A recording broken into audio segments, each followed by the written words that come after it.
Today we are going to start a new topic, that is number theory. Now see, in the previous video I have taught you about the compound angles which is included in the chapter trigonometric functions.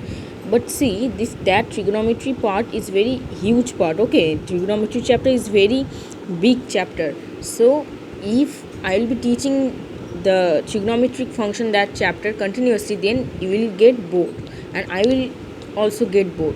So we'll do the trigonometry chapter, but in the middle of that chapter we'll learn some topic or some other chapters, okay, so that we'll not get bored.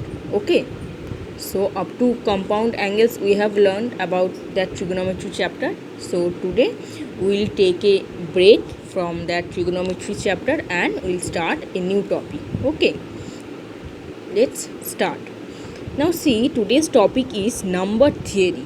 Okay, this number theory chapter is very important chapter first of all, and this chapter is very interesting also. See, the name is number theory. In this chapter you have to play with the numbers and how to see in maths there are different types of numbers: prime numbers, odd number, even number, composite number. Okay, so in this chapter, this number theory chapter, you have to play with different types of numbers, and how to play that you have to learn. Okay, so let's start. Now see, in this number theory chapter, this chapter is also very important and it is also a very huge chapter. So we will start this chapter from the basics. Okay, now see, in the first part there is about the topic is greatest common divisor, that is GCD, which you have learned in your class 5 as HCF, and the lowest common multiple, that is LCM. You all know this because you have learned in your class 5 or 6 this HCF and LCM. Since you are now in senior class, so you must know the another name of HCF, that is GCD, which is greatest common divisor. Both are same. Okay, and LCM you also know. For example, you see, I am again giving you the concept of this LCM and HCM, though you know already. Now see, suppose 18 and 24, these are two numbers and you have to find the HCF, that is GCD, and LCM of these two numbers 18 and 24. So you all know that to find the HCF, that is greatest common factor, we first divide these two. 18 × 1 18, that is 19, 13, 14, 6. See, the remainder is coming 6. So again you have to divide 18 by 6. So we will get 3 and the remainder is coming 0. So here the HCF is 6. The GCD is 6. Okay, the GCD of 18 and 24 is 6. And you can find the LCM also. Okay, 18, 24. So 2, 2s are 9, 1, 2. 3, 3s are 9, 3, 4s are 12. 3, 3s are 9, 9, 2s are 18, and 18 into 4, 72. Okay, so in this way you have to find this LCM and LCM, you all know. Okay, only you have to, the main thing is that in this part, that the another name of HCF is GCD, that is greatest common divisor. Now see, what do you mean by co-prime numbers? See, two natural numbers are said to be co-prime if they have no common divisors greater than 1, that is GCD of xy equals to 1. It may be any consecutive numbers or it may be two consecutive odd numbers. So for example, GCD of 2 and 3. See, GCD of 2 and 3 will be what? 1, because there is no other common factor. Okay, then 3, 5, 5, 7. Okay, so in this way, see, in these types of numbers the GCD will be 1. There is no other common factor. There is only one common factor, that is 1. Okay, now see, you have to know here some properties of GCD and LCM. Okay, now see, properties of GCD and LCM. The first property that you have done already in your class 10, 9 or 10. See, that is the product of GCD and LCM equals to product of two numbers. You all know this property because you have learned already in your class 9 or 10. Okay, the product of GCD into LCM, the product of GCD and LCM is the product of two numbers. Okay, this is the first property. And see, the second property is GCD of, say, A comma B, GCD of A and B must be equals to GCD of A comma A plus BK. Okay, see, this is the most important property. GCD of A comma B equals to GCD of A comma A plus BK.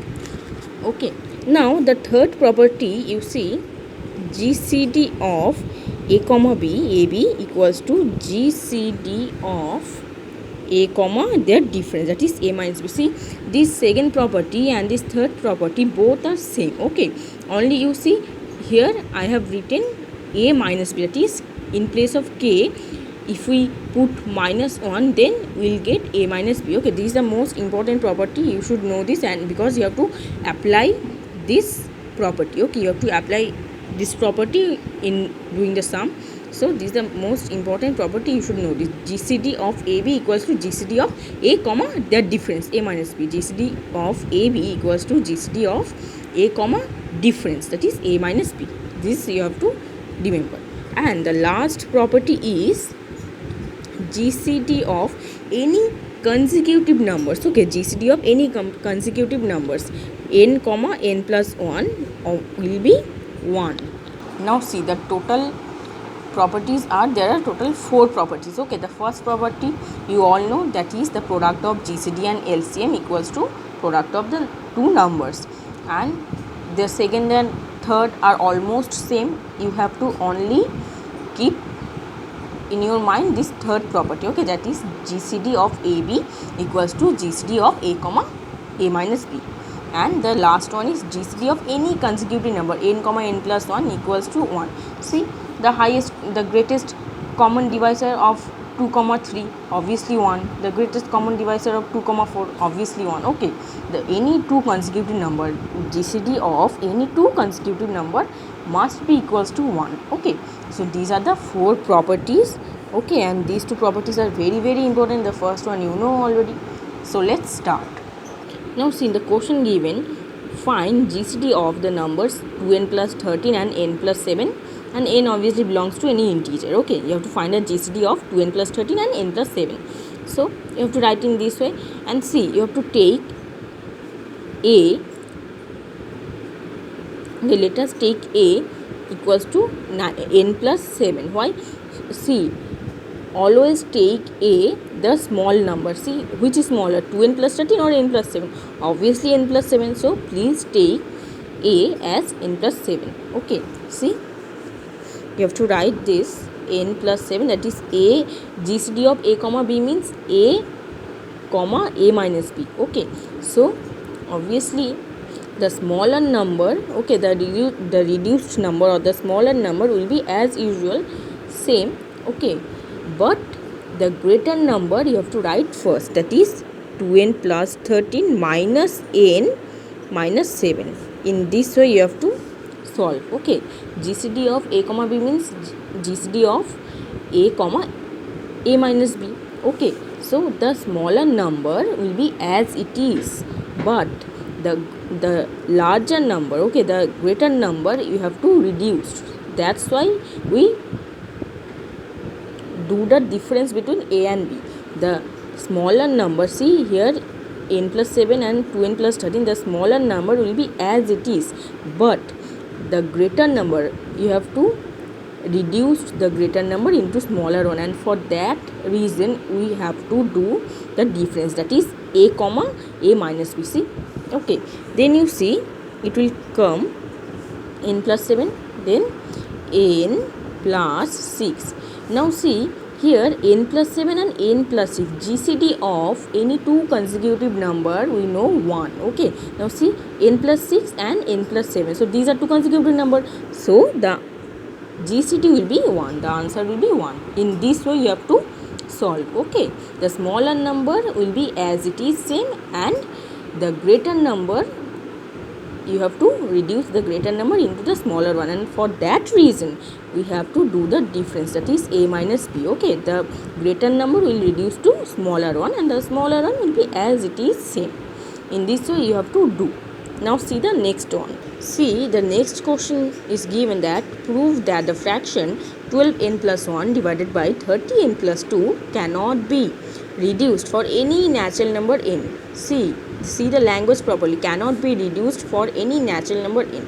Now see, a fraction, okay, when you can reduce a fraction, see, if I have written 3 by 5, you cannot reduce it, but if I'll write 10 by 15, then you can reduce it to what? You can cancel it by 5 and you can reduce it to 2 by 3. But if I write 3 by 5, then you cannot reduce it. What? Why? Because in this case there is only one GCF, means the highest common factor is 1. Okay, and see, in this case you can cancel it. Why? Because you can cancel it by 5, because the highest common factor, there is some other highest common factor rather than 1. But see, in this case 3 by 5, then 2 by 3. Okay, we cannot reduce it to any other fraction because there is only one highest common factor, that is 1. Okay, so see, in this question, see, read the question again. Prove that the fraction this cannot be reduced. Okay, cannot be reduced for any natural number. When a fraction can be reduced? If there is any other common factor rather than 1. But if the common factor, the highest common factor is 1, then it cannot be reduced. For example, this 3 by 5, 2 by 3. So indirectly you have to prove that the GCF of 30n plus 2 and 12n plus 1 equals to 1, because you all know that the GCF of consecutive numbers is always 1. So you have to prove that GCF of 30n plus 2 and 12n plus 1 equals to 1. So this number will become consecutive. Let's see.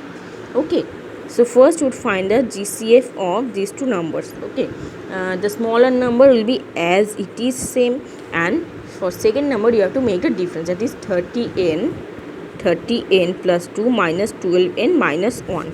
Then you can see the smaller number will be as it is same, and in this case the smaller number will be as it is same, and then you have to find the difference, that is 18n plus 1. Then in the next step, see, 12n plus 1 is smaller number, so the smaller number will be as it is same, and then here you have to make the difference, that is 18n plus 1 minus 12n plus 1. On subtraction we will get 6n. Yeah, 6n. Then in the next step also you have to do. So 6n is the smaller number, so since 6n is the smaller number will be as it is, and for the greatest number you have to reduce it to smaller one, so you have to make the difference. If you find a difference between 12n plus 1 and 6n, that is 12n plus 1 minus 6n, then you will get 6n plus 1.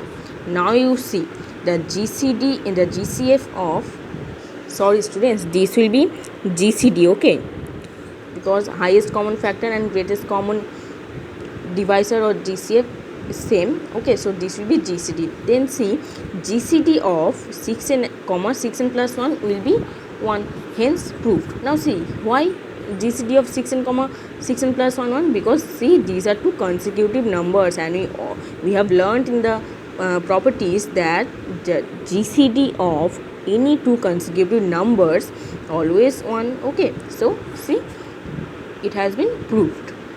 Now see the next one. Now see, the next one is given that you have to find the GCD of 2 to the power 100 minus 1, 2 to the power 120 minus 1. Now see, do not get afraid on seeing this type of numbers. Okay, you have to solve it in the same way. Okay, so do not get scared on seeing these type of powers on numbers. The technique will be same. Now see, the first step you see GCD of a comma b, so 2 to the power 100 minus 1 is a smaller one, so the smaller one will be as it is same, and the larger one you have to reduce it to smaller one, so you have to do the difference. Okay, after doing the difference you will get the GCD of 2 to the power 100 minus 1 comma 2 to the power 100 common. See, here plus 1 minus 1 will be cancelled out, and you will get 2 to the power 120 minus 2 to the power 100. So you can take common 2 to the power 100. So take common 2 to the power 100 into 2 to the power 20 minus 1. Now in this step you see 2 to the power 100 and 2 to the power 100 minus 1 both are consecutive numbers, no? And we all know that GCD of two consecutive numbers always 1. Okay, so we can ignore these two. We can ignore this 2 to the power 100. Okay, so in the next step we can write that we have to find a GCD of 2 to the power 100 minus 1 comma 2 to the power 20 minus 1. Then in the same way you have to solve it, that is the smaller one will be as it is same, and for the larger one you have to reduce it, that is 2 to the power 100 minus 1 minus 2 to the power 20 plus 1, so plus 1 minus 1 will be cancelled out and we'll get this, and you have to take common, that is 2 to the power 20 into 2 to the power 80 minus 1. Now see 2 to the power 20 minus 1 comma 2 to the power 20 both are consecutive, so we all know that GCD of any two consecutive number equals to 1. So we can ignore this 2 to the power 20. So in the next step, you can write that you have to find the value of GCD of 2 to the power 20 minus 1, comma 2 to the power 80 minus 1. In this way, see, in this way, step by step, you have to apply the formula, apply the technique in the same way. And see, after continuation, see, this in the first step, it is given 2 to the power 100. Then in this way, it came to 2 to the power 80. Then in the next step when you do, it will came 2 to the power 60, then it will came 2 to the power 40, then it will come 2 to the power 20. In the last step, okay, you have to solve in this way. Okay, apply the same technique, same formula, and in the last step we'll get 2 to the power 20 minus 1 comma 2 to the power 20 minus 1. See, both are same, so this will be 1. You have to apply the same technique, same formula. Okay, the smaller one will be same, and the greater number you have to reduce it to smaller one. See, in this way you have to solve. Then you can take common 2 to the power 100.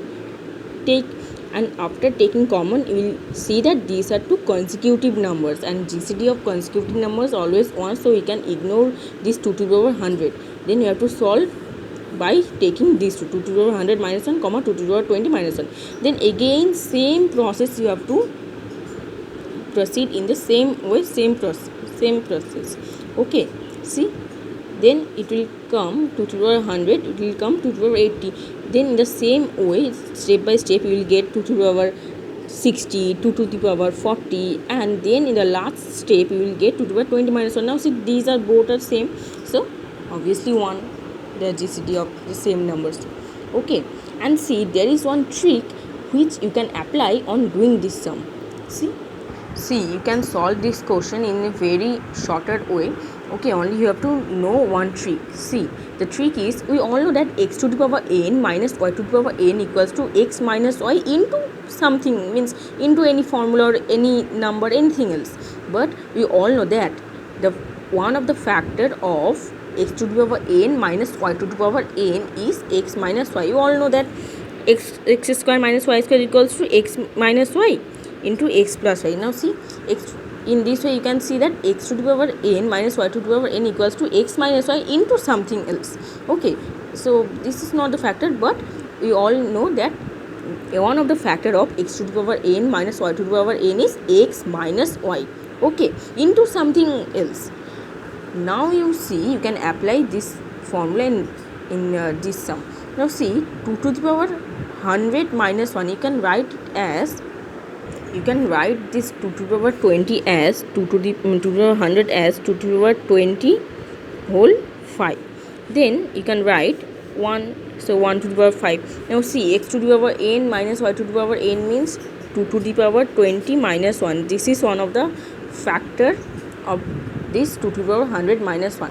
Similarly, for the second case, that is 2 to the power 120, you can write it as 2 to the power 20 whole to the power 6 minus 1 to the power 6. Then see, x to the power n minus y to the power n means 2 to the power 20 minus 1. Okay, into something else, but we all know that x, the one of the factor of x to the power n minus y to the power n equals to x minus y. So we can write in this way. Now see, in both the cases, 2 to the power 100 minus 1 and for 2 to the power 120 minus 1, in both the cases we have got 2 to the power 20 minus 1. So now you have to find a GCD and you will get 1. Okay, so this is the shortest way to solve this sum. See, this is very long way. So if you want to save your time, then you can easily go for this method. Okay, only you have to know this formula, this technique. Okay, so this is all about your GCD and LCM. Okay, that you have learned in your junior classes. But now see, in this number theory chapter, you have to play with different types of numbers. Okay, in this way you have to know this type of techniques. Okay, this chapter is very interesting. Now see the next topic. The next topic in this chapter is division algorithm. Given any positive integers a and b, with a obviously is not equals to 0, there exist unique non-negative integers q and r such that b equals to qa plus r and r remainder must be, see, greater than or equals to 0 and less than a, where b is the dividend, divisor, quotient, remainder. You all know that dividend equals to divisor into quotient plus remainder. Okay, so if a equals to 2, then b will be 2q and 2q plus 1. Then if a equals to 3, then b will be 3q or 3q plus 1 or 3q plus 2. Okay, the remainder must be less than a. So this is the next topic. Let's see one question based on this division algorithm. Show that the square of any integer is of the form 4k or 8k plus 1. Okay, now see, if you take a equals to 2, then obviously b equals to 2q and 2q plus 1. I have already written here. Okay, according to this algorithm.